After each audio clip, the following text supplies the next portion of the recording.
What materials do you select when you're preparing a bow and drill friction fire set? And does it even matter? Well, the truth is, it doesn't matter a whole lot, but there is a single best combination. Here we go. The bow stick itself is never going to matter, so I'm not going to talk much about that.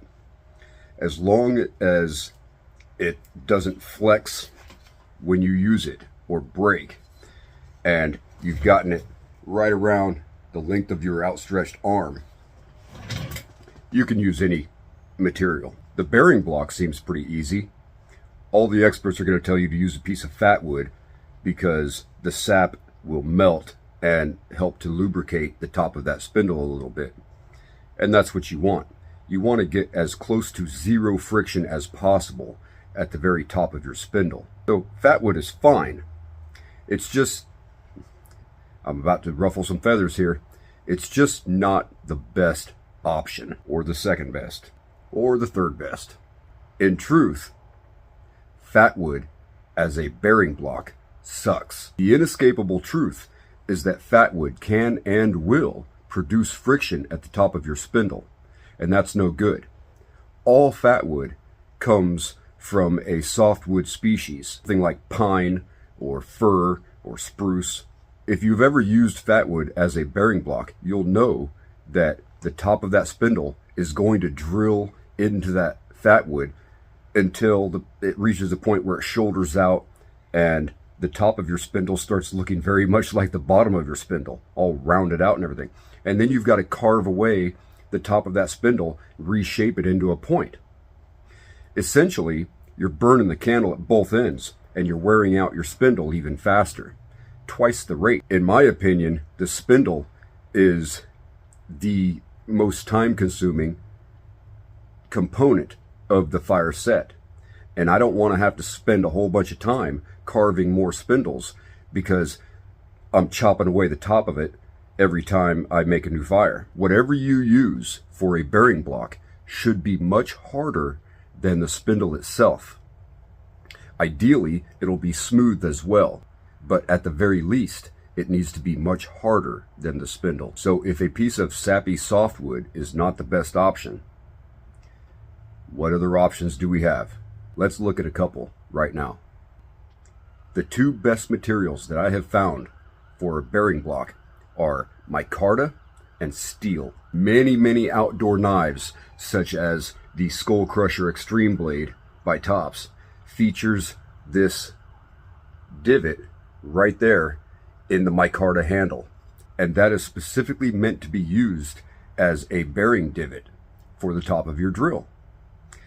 The micarta is a great option because it produces so little friction as to be almost immeasurable.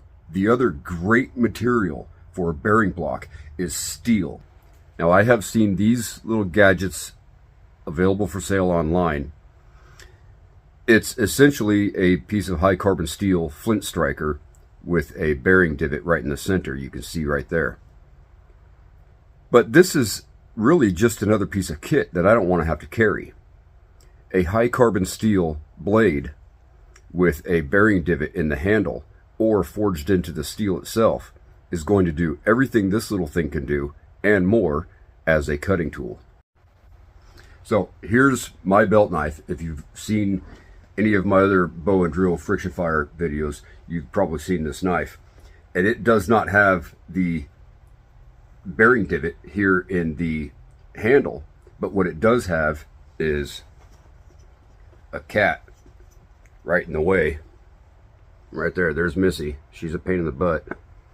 But what my knife does have is a fuller that runs either side of the blade.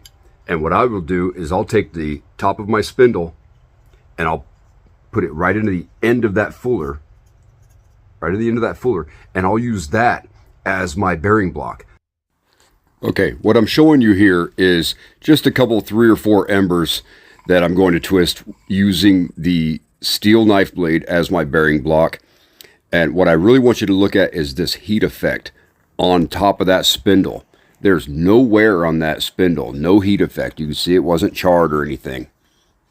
Here's a second ember, again using the steel knife blade, and you'll see no heat effect on the top of that spindle. I'm not carving that spindle back into a point after each time like I would have to do if I were using fat wood. And you can see it's still the color of wood, not charred or anything.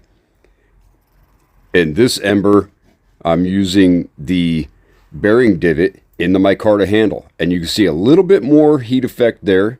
That wood is a little bit darkened, but it's not wore out, it's not shouldered out. And then there's the heat effect on the handle itself.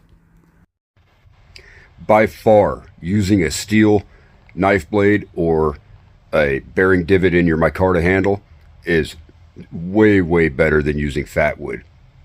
You guys want to see Missy? Look at this little criminal right here.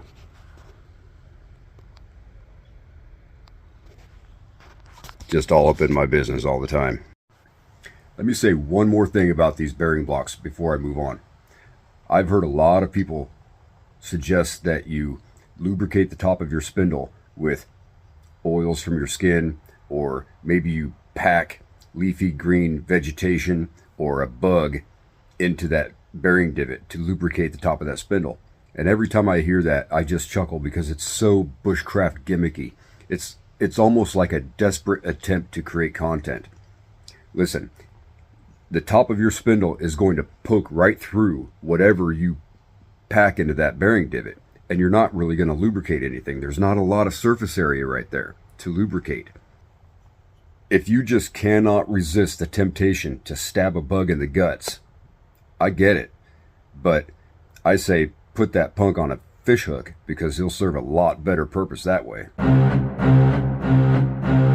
Okay, so moving on to the last two components, your spindle and your hearth board. That's where you want all of your friction and heat to come from. The only two things that are going to reduce that friction and heat is lubrication and water. So obviously fat wood and wet materials are out for your spindle and hearth board. That's a no-brainer. Pretty much any other solid wood will work. Softwood, hardwood is the only question. Depending on who you ask, you're going to hear people tell you use a hardwood spindle and a softwood hearth board, or vice versa. A lot of people will tell you to use the same material for both parts, and that's fine. But consider this: if all your dust is coming from those two components, the bottom of your spindle and inside the divot of your hearth board, and considering that the spindle is arguably the most time-consuming and hardest component to carve, I don't want to have to replace my spindle so often. What I often do, if I can, is I will choose a hardwood for the spindle and a softer wood for the hearth board. That way, I still get the dust coming out of that hot hole, but the spindle does not wear out nearly as quickly. I never want a softwood spindle, because that's going to grind a lot of material off the bottom of the spindle, and it will tend to wear out the top of the spindle as well if you're using a softer material for the bearing block.